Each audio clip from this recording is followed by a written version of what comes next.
引起过敏的原因很多，像花粉、灰尘、霉菌、宠物毛屑，但最常见、最难防的其实是尘螨。尘螨喜欢温暖潮湿的环境，像床垫、枕头、沙发、布娃娃都是它们的理想家园。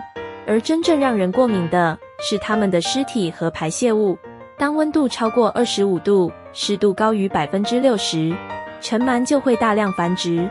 一克灰尘里可能藏着上千只尘螨。想远离尘螨过敏，保持环境干燥通风，定期清洗寝具，曝晒被子，维持空气清洁。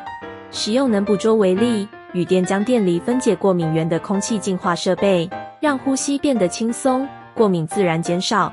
尘螨看不见，但绝对存在，让空气干净，长效净化持续有效。